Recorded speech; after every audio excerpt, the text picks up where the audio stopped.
What's up, my fellow handicappers? It's Weekend Handicapper from weekendhandicapper.com. In this video, I'm going to give you my picks and analysis for this year, the 2020 Kentucky Derby, a unique derby to say the least. We finally got here. It's taken till September, but we finally got here. It's the Kentucky Derby. No matter when it's ran, it's the biggest race on the thoroughbred racing calendar each and every year. And I get excited every year to make this video, and this year is no exception, even though it is a unique year. Now, before we get going, by going through each one of these horses and evaluating their chances, if you like these kind of videos, if you want to learn how to bet on horses and how to make money betting on horses, go ahead and hit that subscribe button, notification bell, so you can get all the latest tips, tools, and resources to help you win money on thoroughbred horse racing. All right, the Kentucky Derby, it's race number 14 on September 5th, 2020, on Saturday, the first Saturday in September this year. They're going 1 1/4 miles. Now, I'm going to go through each one of these horses, give you my thoughts on them, and at the very end, I'm going to give you my picks and how I'm going to bet this year's Kentucky Derby. Now, if you want the full card, you want my best bets, my best plays of the day, the exotic tickets, check out weekendhandicapper.com and the link in the description below. And so you can have access to that if you want it, if you think you need it or would enjoy that. All right, so the number one horse is Finick the Fierce. This year, we are going to see how big of a factor post positions play in the Kentucky Derby. Historically, they do. A lot of people put credence or relevance into post positions. This year, it's very interesting because most of your logical horses, what some would say the main contenders, those with the best shot of winning, are on the far outside. Typically, that's not where you want to be. And you don't want to be on the inside. So number one, Finick the Fierce, is in the dreaded one hole, they call it. The dreaded one post position. That's tough. Even trainers that have good horses with good chances, that have all kinds of talent in the world, if they draw the one hole, they get nervous and don't like their chances for the most part. They got to get really lucky. So a 50-1 shot like Finick the Fierce, it's probably safe to say you can leave this horse out. All right, but it's been firing some good works. It's been working out well. So, but that's about it. All right, number two, Max Player. This is a closer for Steve Asmussen, 30-1 morning line. It's a long shot, but it has a chance. Steve Asmussen does really well at Churchill Downs. I think he was the leading trainer, won the title of lead trainer at Churchill this past spring. I could be wrong, but I'm pretty sure that's right. It has to hope for a pace to close in on. That's how closers are effective. They got to hope that other horses get out front, wear each other out so they can close in. Now, this horse has been improving with every race. It's unusual that in the Kentucky Derby, you hardly ever, in a normal year, you don't have horses that ever ran 1 1/4 miles. Well, since they got moved from May due to COVID to September, you have a horse, number two, Max Player, that's already ran the distance. And it was competitive at the distance. So that's one reason that this year is so unique in terms of the Kentucky Derby. You usually never do you have horses that have ran 1 1/4 miles. In May, when the Derbies typically ran, that's the first time trying it. Well, this year's different. Number two, Max Player, has proved that it does okay at 1 1/4 miles. So if you don't bet this horse to win, use it underneath in exotics with your exactas, trifectas, superfectas. Number three, Enforceable, another 30-1 morning line horse that's a closer. It's going to take forever for you to hear me say a low price horse. You're going to have long shot after long shot after long shot. It's very, very unique in this year's Kentucky Derby. Enforceable, I don't see it unless, just like number two, Max Player, it gets a pace to close in on. Number four, Storm the Court, 50 to 1, now we have an early speed horse. So can this horse get out? Can it like the distance? Can it go hold off all these super talented horses that are proven stakes winners and get the job done? It has to improve big time, I think. Number 4, Storm the Court, does at 50 to 1. Now, at 50 to 1 or anywhere around there, if you think it can steal the race, by all means, bet it. Number 5, Major Fed, another 50 to 1 morning line, long shot. Tough task for Major Fed here in this race, in the Kentucky Derby. Number 6, King Guillermo. I like this horse. It's an early speed horse, 20 to 1 morning line. I think this horse has overachieved so far in its career. It's won the Tampa Bay Derby. It hasn't raced since it came in second in the Arkansas Derby at Oak Lawn Park. But I think this horse has a good chance. I think if it can control the pace and its jockey, Sammy Camacho, can control the pace, which he's proven he can do, I think this horse might get it done. You gotta think like these jockeys gotta have this kind of internal clock in their head, and you gotta think like the jockey. Where do they need to put the horse to have the best chance of winning? This horse needs to be near the lead. You need a jockey that's competent and capable and has shown that they do pretty good when they are on aboard early speed horses. You got that right here. You also have a trainer that does really well off a layoff. Now, this horse hadn't raced since the Arkansas Derby. It's been a while. But this horse is trained by a trainer that has proven to get their horses ready after a layoff. And what a race to return in the Kentucky Derby. So at 20 to 1, I think this is a serious contender in my opinion. Number 7, Money Moves, 30 to 1. It's got the right running style to win the Kentucky Derby. It's got well-known connections, Todd Pletcher, Javier Castellano. It's jumping up in class from an optional claimant race. So they must be one of two things: really high on this horse and like their chances to make that huge class jump from an optional claiming race into the Kentucky Derby, the grade 1 stakes race that is the Kentucky Derby. Or do the connections, the owners, just say, look, we have a chance to go. Let's go see what happens. Let's go to Kentucky Derby and just roll the dice. Could be either or, but it's improving. And this is an intriguing horse. You don't see horses make that kind of leap into the Kentucky Derby and win. But these connections might get overbet. Todd Pletcher, Javier Castellano, we'll see. Number 8, South Bend, 50 to 1 long shot for Bill Mott and Tyler Gaffalione. Certainly good at Churchill Downs. It likes the track. It earns its best speed figure last time in the Travers, but will it bounce or will it repeat or be consistent, run a similar speed figure? But I would definitely use this horse underneath, that's for sure, in South Bend. I don't know if it can win, but if you're a Notre Dame fan, if you think the horse can repeat anywhere near that performance in the Travers last time out, then bet it at 50 to 1. Number 9, Mr. Big News at 50 to 1 will make big news, major news, if it pulls this off, but I can't see it happening. Number 10, 1,000 Words, 15 to 1 from the Bob Baffert barn, a barn that usually gets hammered at Derby time because the people that don't pay attention to horse racing, they know that white-haired dude with the dark sunglasses, the shades.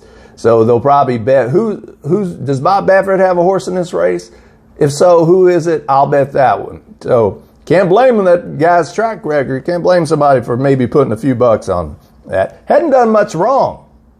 So certainly a contender, but I think it might get overbet due to the Baffert factor. Number 11, Necker Island.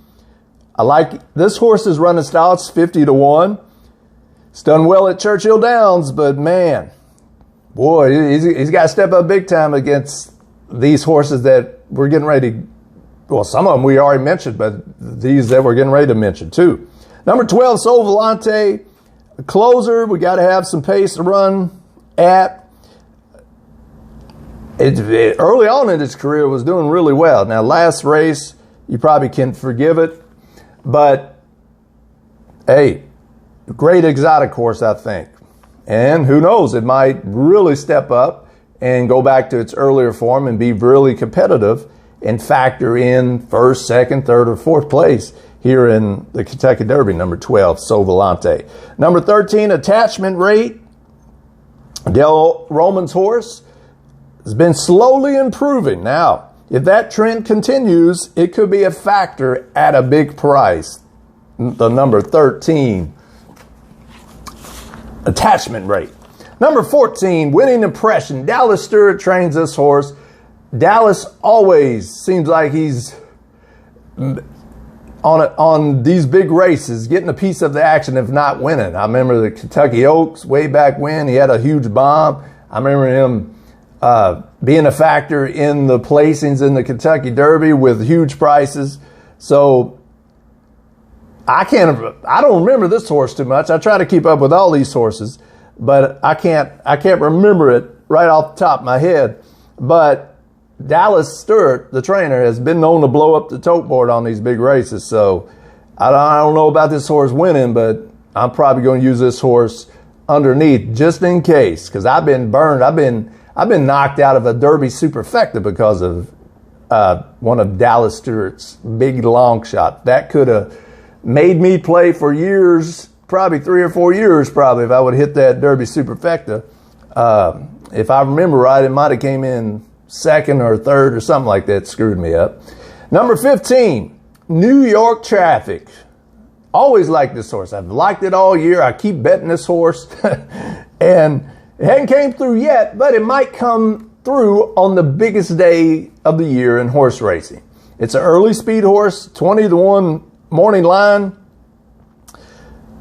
I just hope the last race didn't take too much out of the number 15 New York Traffic. But if it can get the distance, if it doesn't suffer the fate of an early speed duel with a lot of speed horses, if it can get the distance, this horse has been close. This horse I'm a fan of. I try not to, kind of get too attached to or have biases. I usually stick straight to the facts. But you know how bad I would feel if I bet this horse all these Derby prep races and then in the Kentucky Derby I gave up on it and it won. I might stop making these videos. Some of you might be happy I stopped making these videos. But I still like number 15 New York Traffic. As long as I don't have to sit in the New York Traffic, I'll bet the horse. That's for sure. Number 16, Honor AP, 5-1, finally. Now, here we go. This is what I was saying earlier. Your logical contenders are having these outside posts. Does that matter? Is that big of a deal? Does that cause them to cover too much ground and have no chance since they start way out on the outside? Well, if they're really good horses, they're going to prove themselves to be champions if they can overcome those outside posts. Now, number 16, Honor AP, was hyped for most of the summer. Has Mike Smith as his jockey, John Sheriff, the trainer.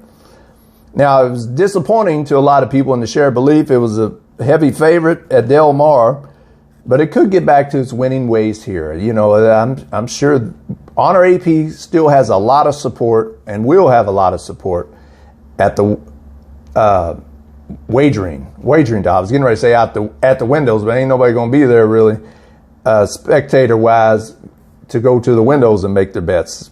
All online pretty much. So 5-1 morning line on number 16. Honor AP. Number 17. Here we go. The 3-5 morning line favorite in the Kentucky Derby. You don't see that too often at all. Like usually your favorites in Kentucky Derby's 2-1, 5-2, somewhere around there, or even higher.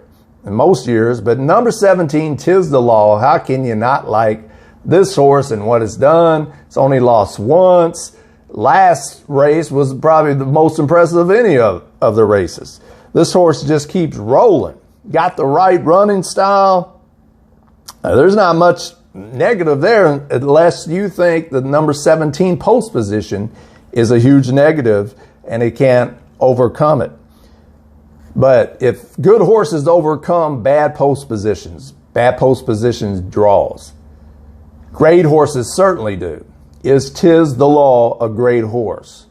We'll see. Certainly on track to become one. Some would say probably he's already, paid his dues and earned that kind of status. But if it is a great horse, it can overcome the post position just like Big Brown did back in the day. So we'll see. All right, but at 3 to 5, I don't care if it's a Kentucky Derby or not, watch taking short prizes in an 18-horse field in what could be a chaotic race such as the Kentucky Derby. Number 18, last but not least, Authentic. The other Bob Baffert horse at 8 to 1. It's been remarkably consistent. Again, will the post positions hurt Authentic's chances? Will the post position 18? Post position 18. Now, how am I going to bet the Kentucky Derby? This theme that I've been saying throughout this video. We are going to see, I think, whether or not post positions matter that much in the Kentucky Derby. The most logical horses are the ones I just got done telling you about. They're on the outside. So pretty much from the 15 post on up. Those are some good horses. Those are the ones that have been making headlines pretty much the whole racing year. So we are going to see if that matters, them starting way outside like that, or if it's not. If it's not a big factor. Such a weird Derby this year. This many long shots and a heavy favorite, 3 to 5 heavy favorite. So the cool thing, the wonderful thing about the Kentucky Derby, and the thing that drives you nuts, is how chaotic it is, how unpredictable a lot of times it is. But having said all that, favorites have done really well here lately in the Kentucky Derby, this past decade or so. And low prices, right? So if you look at it like that, even though this is a weird year, and how can you bet against Tis the Law? It hasn't done anything wrong. Honor AP is a great horse, or I should say a good horse that's been impressive to a lot of people. But I think it all starts with Tis the Law. Are you a Tis the Law fan as far as you think it's going to win the race? At 3 to 5, I don't care if, that's hard to bet any horse at 3 to 5 morning line. Now, what you could do is bet it and then bet like some exactas and stuff. Try to put some long shots I'm getting ready to tell you about underneath and beef up your prices. But the fact that it's such a weird year that I've been burned so many times because I bet against Justify. You can check out the video that year when I tried to beat Justify in the Derby. I tried to beat American Pharaoh. I've been trying to beat these heavy favorites in the Kentucky Derby pretty much every year I've been making these videos. And even before the year, Big Brown, all those years, Smarty Jones I tried to beat with, I forgot who it was that year. I was going to say a Fleet Alex, but I don't think that was the same year. I think it was the year after. But anyway, I'm always trying to beat the favorite, especially in the Kentucky Derby, because all I got to do is be right once every now and then at these prices to still come out ahead in the Kentucky Derby. So I'm going to go with number 6, King Guillermo, 20 to 1. Also like number 15, New York Traffic at 20 to 1. And number 18, Authentic. Those are my top horses. Do I think Tis the Law has the best shot of winning? Absolutely. Do I think it's the most logical winner? Of course. That's why it's 3 to 5. But I'm not going to bet. I'll be a fan if it wins. Thank you for being a great horse. and just enjoy watching a really talented, good horse win. But from a gambling perspective, handicapping perspective, I think we might get lucky and get a price. I think those post positions might affect Tiz the Law and some of these outside horses, which, I got two of them, Authentic and New York Traffic. Now, I'm not ashamed to bet multiple horses in the win position in the Kentucky Derby. It's not going to hurt my price. I wouldn't think they're coming down that much. If I this is for example, put $2 on each of these horses, 6. I'm not going to do that, of course. My bankroll, the percentage of what I'm going to bet is not $2. But if I put $2 on each of these horses, and each of these horses 20 to 1, 20 to 1, 8 to 1, you're still coming out ahead. You're still making a profit. Now, where the money's can be made at is underneath in the exactas. Even the justified years and these favorites that have won, and Tiz the Law, a really good opportunity to win. Beef it up underneath with some long shots. So to me, the long shots would be number 2, Max Player, King Guillermo. Use him underneath in various exacta combinations. Number 10, number 12, number 13, number 15, 16, 17, and 18.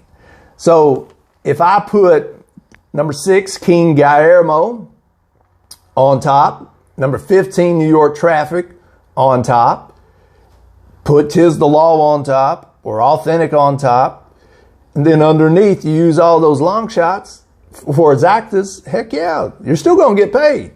But, I usually, if memory serves me right, I usually swing for the fences and do even superfectas. And I'll make a video in the future about that, my Kentucky Derby superfecta, because that's like the bucket list to me. I've hit every bet there is, and except the Kentucky Derby superfecta.